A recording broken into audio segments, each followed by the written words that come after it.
Praise the Lord. दोस्तों, हम आपका स्वागत करते हैं आज रात की प्रार्थना में। और जैसा कि आप जानते हैं कि हम लोग हैं 31 डेज तक, 31 दिनों तक मॉर्निंग फास्टिंग में, और हर दिन मैं आपको एक पैसेज दे रहा हूं पढ़ने के लिए।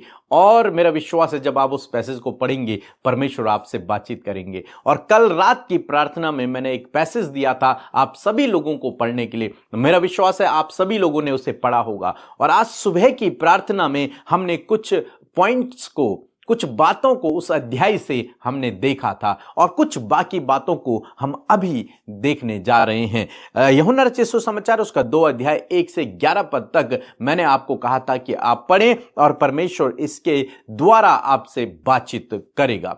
3 पॉइंट हमने सुबह देख लिए थे और उससे आगे आज मैं आपको 4 बातों को बताऊंगा जो इस पैसेज में हैं और जिनसे परमेश्वर ने मुझसे बातचीत की, वो मैं आपको समझा रहा हूं। और मेरा विश्वास है कि परमेश्वर इन बातों के द्वारा, इन वचनों के द्वारा आपसे भी बातचीत करेंगे। यहां पर हम लोग पहली बात जो देखते हैं, 2 पद में लिखा है कि और यीशु और उसके चेले भी उस विवाह में निमंत्रित थे, इसलिए वे गए। यहां पर हम देखते हैं कि उस विवाह के लोगों ने, उस घर के लोगों ने यीशु को और उसके चेलों को अपने घर में, अपने घर की शादी में, विवाह में, अपने कार्यक्रम में इनवाइट कर रखा था, निमंत्रण दे रखा था। आज सामने परमेश्वर का वचन आपसे और मुझसे, हम सबसे बातचीत करते हैं कि हम भी इन लोगों की तरह, इस परिवार की तरह यीशु को अपने हर कार्यक्रम में इनवाइट करें। न केवल हर कार्यक्रम में, बल्कि मैं यूं कहूंगा अपने हृदय में, अपने जीवन में हम प्रभु को इनवाइट करें कि प्रभु आप मेरे जीवन में राज करें, प्रभु आपका राज्य मेरे जीवन में, मेरे अंदर आए, मेरे परिवार में आए। आप इनवाइट करें यीशु को अपने जीवन में, अपने कामों में, जो काम आप करते हैं उनमें इनवाइट करें, जो रिश्ते आपके हैं उनमें इनवाइट करें यीशु को। क्यों मैं ये सब कह रहा हूं कि क्यों आप यीशु को इनवाइट करें अपने घर में, अपने रिश्तों में, अपने कामों में, हर एक चीज में। क्यों कह रहा हूं मैं? क्योंकि जब इस घर में दाखरस समाप्त हो गया तो यह घर शर्मिंदगी की कगार में खड़ा हो गया। मीन्स बहुत ज्यादा शर्मिंदगी इस घर को उठानी पड़ती उसके बाद। क्योंकि जब सबको पता चलता कि इस घर में दाखरस खत्म हो गया है, नहीं है, तो उनकी बदनामी होती।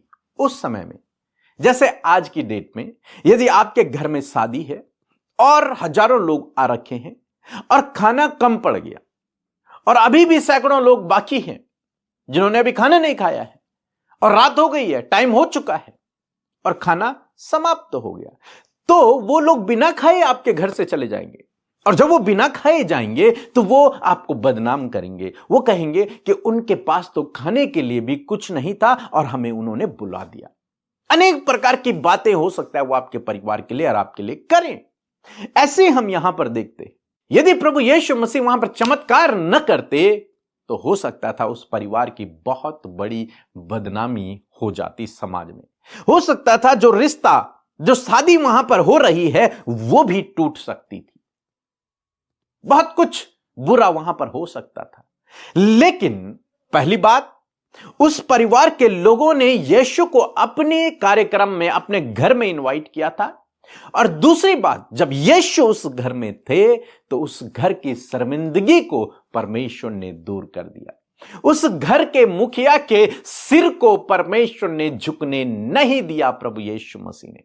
इसीलिए बाइबल कहती है कि जिसने यीशु की ओर दृष्टि की उसका मुंह कभी काला नहीं हुआ, उसका मुंह, उसका सिर कभी झुका नहीं, उसका सिर कभी लज्जित नहीं हुआ।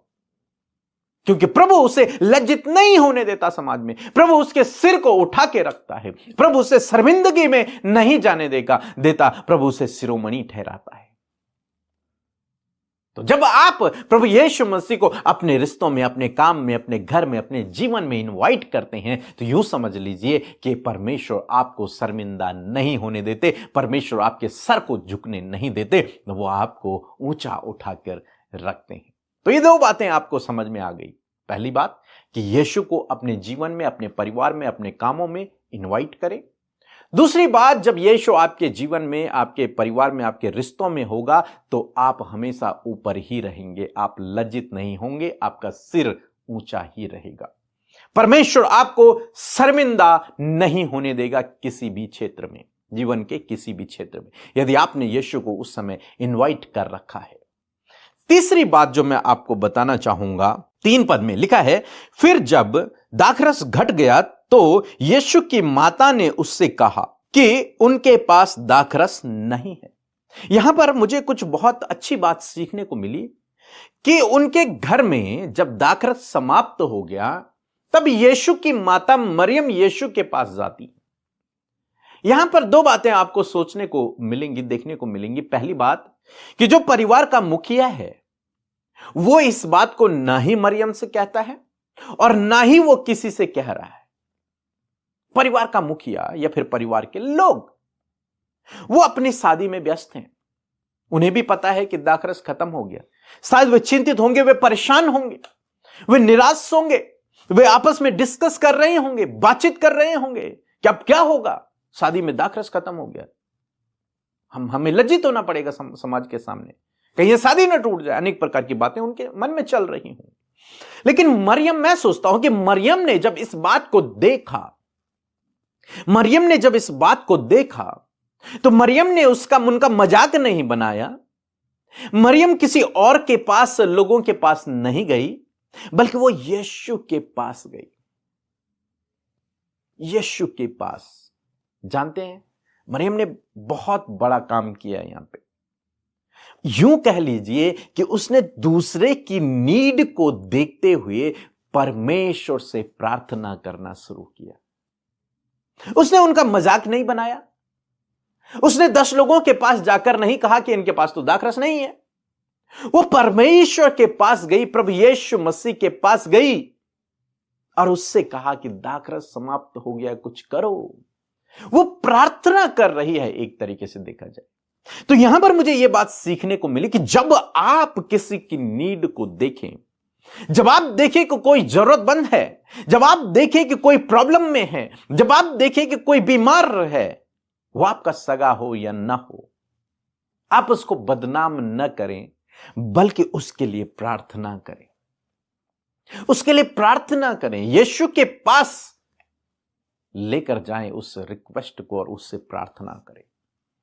यह वचन हमें सिखाता है कि हमें दूसरों के लिए प्रार्थना करना है, दूसरों की मदद करनी है, दूसरों की हेल्प करनी है, उनकी घटी कमी में उनकी मदद करनी है, उनकी सहायता करनी है, न कि उनका मजाक बनाना है, न कि उनको बदनाम करना है। अक्सर लोगों को आपने देखा होगा, वो लोगों को बदनाम करते हैं, उनका मजाक बनाते हैं, इनके पास ये नहीं, इनके पास वो नहीं, इनकी शादी में ऐसा था। लेकिन यहां पर मरियम क्या करती है? यीशु के पास जाती है उस निवेदन को लेकर कि इस घर की बदनामी हो जाएगी, यीशु कुछ करो, दाखरस खत्म हो गया, इनकी शादी टूट सकती है, इनका सर शर्म से झुक जाएगा, समाज के सामने ये बेइज्जत हो जाएंगे, यीशु कुछ करो। और तब यीशु ने चमत्कार किया। तो मैं ऐसा करता हूं ये 3 बातें आपको समझ में आई होंगी। और चौथी बात जो मैं आपको बताऊंगा वो है 10 पद में लिखा है कि हर एक मनुष्य पहले अच्छा दाखरस देता है और जब लोग पीकर छक जाते हैं तब मध्यम देता है, परंतु तूने अच्छा दाखरस अब तक रख छोड़ा है। जब उस पानी को यीशु मसीह के चेलों ने भोज के प्रधान के पास लेके गए और भोज के प्रधान ने उसे पिया, तो भोज के प्रधान को यह लगा कि यह सबसे उत्तम क्वालिटी का दाखरस है, सबसे उत्तम। और वो बड़ा हैरान हुआ कि लोग तो अक्सर ऐसा करते हैं, पहले अच्छा देते हैं फिर बाद में खराब देते हैं, लेकिन इस परिवार ने शुरू से लेकर आखिरी तक अच्छा दाखरस, उत्तम क्वालिटी का दाखरस बना के रखा है लोगों के लिए। तारीफ होने लगी, जहां शर्मिंदगी होनी थी वहां तारीफ होने लगी, जहां सर नीचे झुकना था वहां सर और ऊपर उठ गया। कैसे? प्रभु यीशु मसीह के द्वारा। जब प्रभु यीशु मसीह उस विवाह में इनवाइट थे, उस शादी में इनवाइट थे। मैं आज आपको उत्साहित करना चाहूंगा कि परमेश्वर ने आपके लिए अंत तक उत्तम उत्तम चीजों को संजो कर रखा हुआ है। जब आप उससे प्रार्थना करते हैं जब आप उससे प्रार्थना करते हैं, हो सकता है आपके घर में भी कुछ चीजें, मैं यूं कहूंगा कि समाप्त हो गई हो, आपके रिश्ते समाप्त होने के कगार में हो, आपका फाइनेंस, आपकी जॉब, आपका बिजनेस समाप्त होने के कगार में हो। लेकिन जब आप प्रभु यीशु मसीह को इनवाइट करते हैं, जब आप प्रभु यीशु मसीह के पास जाते हैं मरियम की तरह, तब यीशु आपके जीवन में ऐसा